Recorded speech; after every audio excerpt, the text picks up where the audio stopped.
The first thing I noticed when I walked into my apartment was not the broken flower vase on the floor, or the smell of burnt coffee drifting from the kitchen, or even the fact that every curtain had been pulled shut in the middle of a bright afternoon. It was the look on my roommate's face. Arveen stood in the hallway with one hand pressed against the wall like she was holding the whole building upright, her eyes red, her lips trembling, and before I could ask what happened, she whispered, "We need to pretend tonight." In that moment, with sunlight fighting through the thin curtains and dust floating like tiny ghosts in the air, I understood that whatever she was asking me to pretend was not a joke, not a game, and not something either of us would walk away from unchanged. Before the story continues, please like, comment, share, and subscribe to Ancient Truth if you believe in kindness, second chances, and the quiet miracles that happen when one person chooses not to turn away. My name is Soren, and until that day, I thought my life was already full of enough pretending. I pretended my office job did not drain the color out of me. I pretended I was fine eating dinner alone most nights. I pretended the silence of my phone did not hurt. And I pretended Arveen and I were just two strangers sharing rent in a city too expensive for lonely people to survive by themselves. She had moved in 7 months earlier with 3 suitcases, a chipped blue mug, and a habit of apologizing for things that were not her fault. She worked mornings at a bakery and afternoons at a children's reading center, always coming home with flour on her sleeve and stickers stuck to her shoes. I was not unfriendly, exactly, but I kept my distance. I had learned that caring made life complicated, and I was tired of complicated things. That afternoon, however, distance was impossible. Arveen's hands were shaking so badly she could not pick up the broken vase pieces. She told me her father, Ibrahim Nadir, was coming to visit within the hour. He was sick, weaker than she had admitted to anyone, and he believed she was safe, happy, and not alone in the city. He believed she had people around her, a home full of warmth, and a future that did not look like a narrow road ending in darkness. The truth was that Arveen had been hiding eviction notices, unpaid medical bills, and a loneliness so deep it had started changing the way she breathed. Her father had sold his old watch to help her move here, and she could not bear to let him see that she was falling apart. At first, I thought pretending meant cleaning fast, smiling politely, and letting an old man believe the apartment was calmer than it was. But then Arveen looked at me with tears standing still in her eyes and said her father thought we were engaged. She had not meant to lie that far. It had started months ago with one sentence on the phone, when he asked if there was anyone looking after her, and she had panicked and said yes, my roommate Soren is good to me. Somehow, through her father's hope and her own fear, that sentence had become a whole imagined life. A fiancé. A family. A reason for him to stop worrying. Now he was coming in daylight, during visiting hours from the hospital, because he wanted to meet the man who had made his daughter sound alive again. I should have refused. Any sensible person would have. But Arveen was not asking with manipulation. She was asking like someone standing at the edge of a bridge, terrified of looking down. So I nodded. I changed my shirt. I helped her sweep the glass. I opened the curtains halfway, letting afternoon light soften the room. She placed a blanket over the worn couch, hid the bills under a cookbook, and set 3 cups on the table even though her hands kept missing the same spot.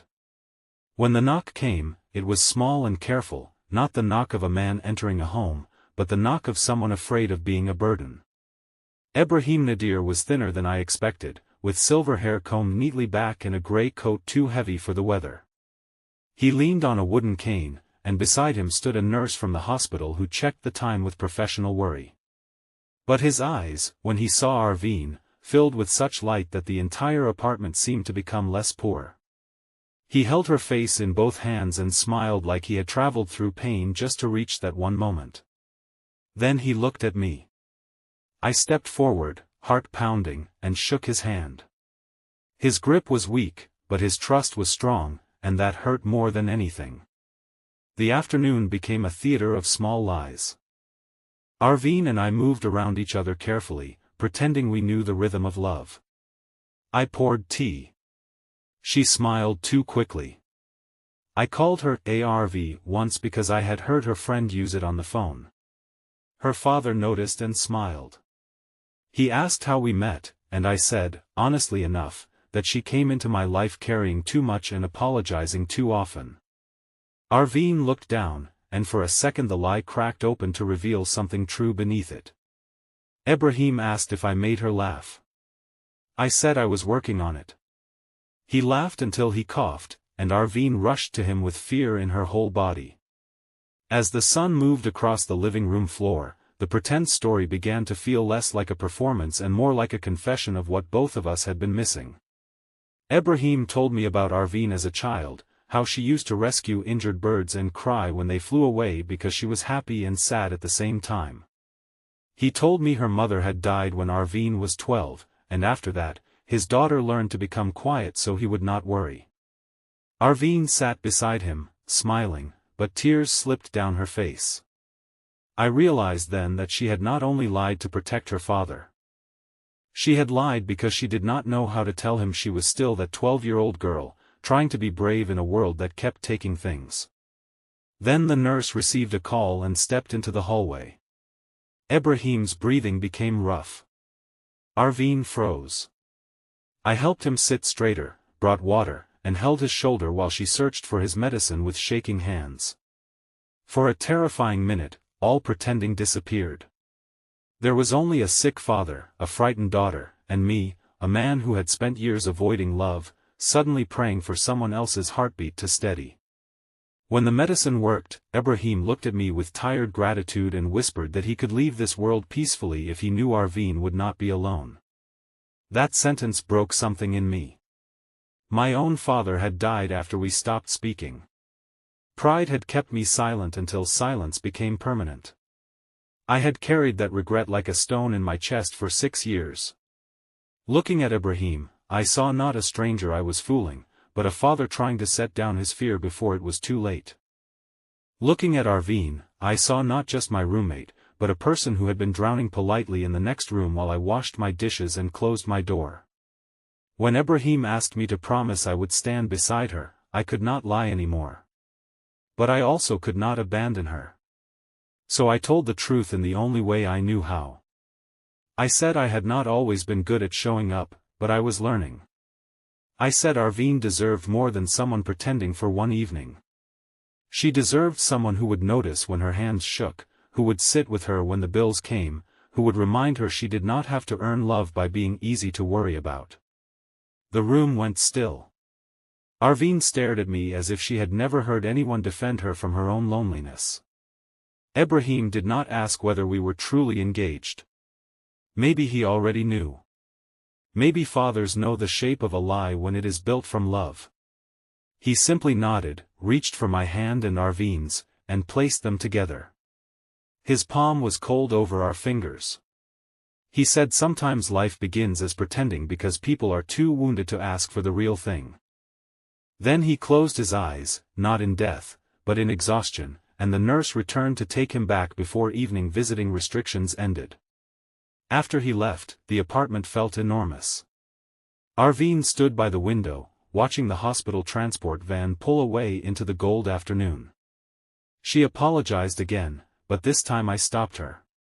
I told her I was tired of pretending too.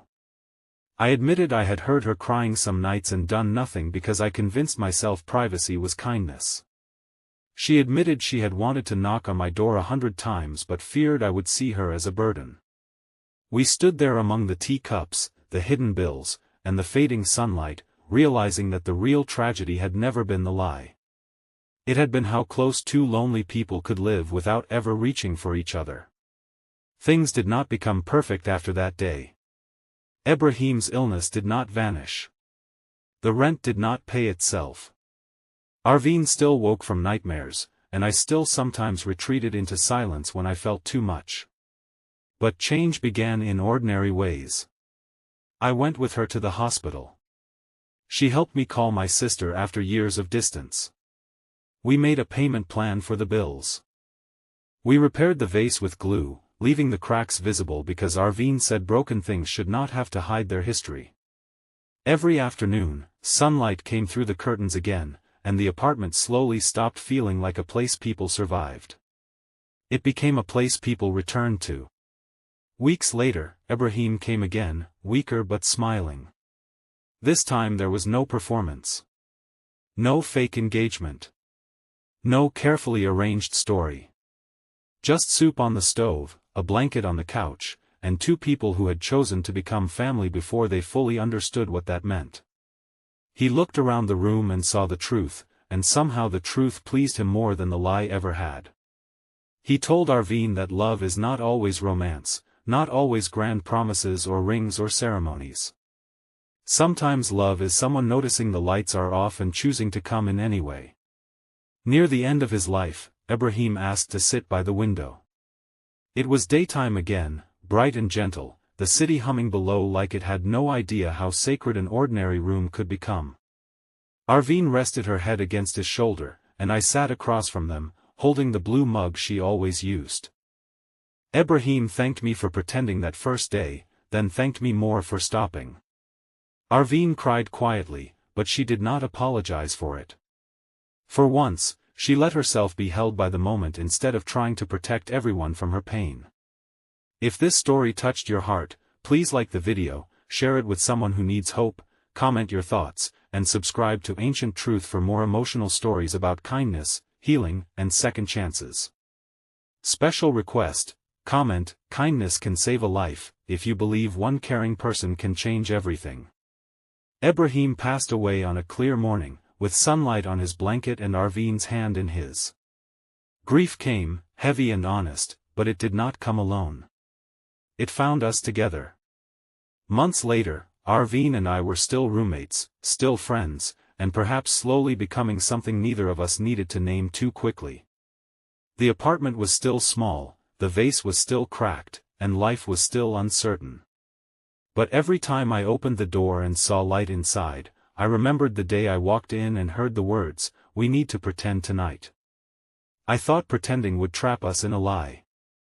Instead, it led us to the truth, that sometimes the family we need begins with a desperate request, a frightened heart, and one simple decision not to walk away.